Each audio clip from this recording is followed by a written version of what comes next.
భారత్ పాక్ ఉద్రిక్తతల వేళ రక్షణ రంగం విషయంలో కేంద్ర ప్రభుత్వం కీలక నిర్ణయం తీసుకోనున్నట్టు సమాచారం. ఆ రంగానికి 50,000 కోట్ల మేర బడ్జెట్లో అదనపు కేటాయింపులు చేపట్టవచ్చని తెలుస్తోంది. ఆపరేషన్ సింధూర్ నేపథ్యంలో ప్రభుత్వం ఈ దిశగా సన్నాహాలు చేస్తుందని సంబంధిత వర్గాలు వెల్లడించాయి. ఈ ఏడాది రక్షణ శాఖ కేటాయింపులు 6.81 లక్షల కోట్లుగా ఉన్నాయి. తాజాగా పెంపునకు పార్లమెంటు శీతాకాల సమావేశంలో ఆమోదం లభించే అవకాశాలున్నాయి. దాంతో డిఫెన్స్ కు కేటాయించిన నిధులు 7 లక్షల కోట్లు దాటుతాయని ఆ వర్గాలు తెలిపాయి. చైనా, పాకిస్తాన్ నుంచి భద్రతా సవాళ్లు ఎదురవుతున్న నేపథ్యంలో రక్షణ రంగాన్ని బలోపేతం చేయడమే లక్ష్యంగా ఈ ఆర్థిక సంవత్సరానికి కేంద్రం బడ్జెట్లో కేటాయింపులను ప్రభుత్వం పెంచిన సంగతి తెలిసిందే. ఈ పద్దు కింద 6,81,210 కోట్లను ప్రతిపాదించింది.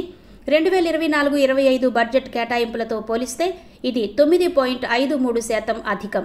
సవరించిన అంచనాలతో పోలిస్తే 6.2% ఎక్కువ. తాజా కేటాయింపుల్లో కొత్త ఆయుధ వ్యవస్థల కొనుగోలుకు పెద్దపీట వేశారు. స్థూల జాతీయోత్పత్తిలో రక్షణ కేటాయింపులు 1.91%గా ఉన్నాయి.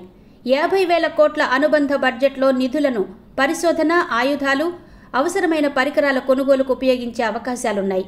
2014-15 ఆర్థిక సంవత్సరానికి ఎన్డీఏ కూటమి అధికారంలోకి వచ్చిన తర్వాత ప్రవేశపెట్టిన బడ్జెట్లో డిఫెన్స్ కేటాయింపులు 2.29 లక్షల కోట్లుగా ఉన్నాయి.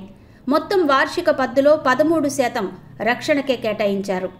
ఏప్రిల్ 22న జమ్మూ కశ్మీర్లోని పెహల్గాంకు దగ్గరలో ఉన్న ప్రముఖ పర్యాటక ప్రాంతం బైసరన్ లోయలో ఉగ్రవాదులు మారణ హోమానికి పాల్పడిన సంగతి తెలిసిందే.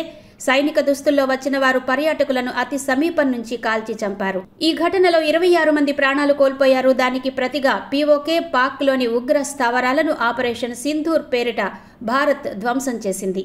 అది జీర్ణించుకోలేని పాక్ తర్వాత రెచ్చగొట్టే చర్యలకు పాల్పడడంతో రెండు దేశాల మధ్య ఉద్రిక్తతలు తారస్థాయికి చేరాయి. అయితే భారత్ ధాటిని తట్టుకోలేని పాక్ వెనక్కి తగ్గడంతో కాల్పుల విరమణ ఒప్పందం కుదిరింది.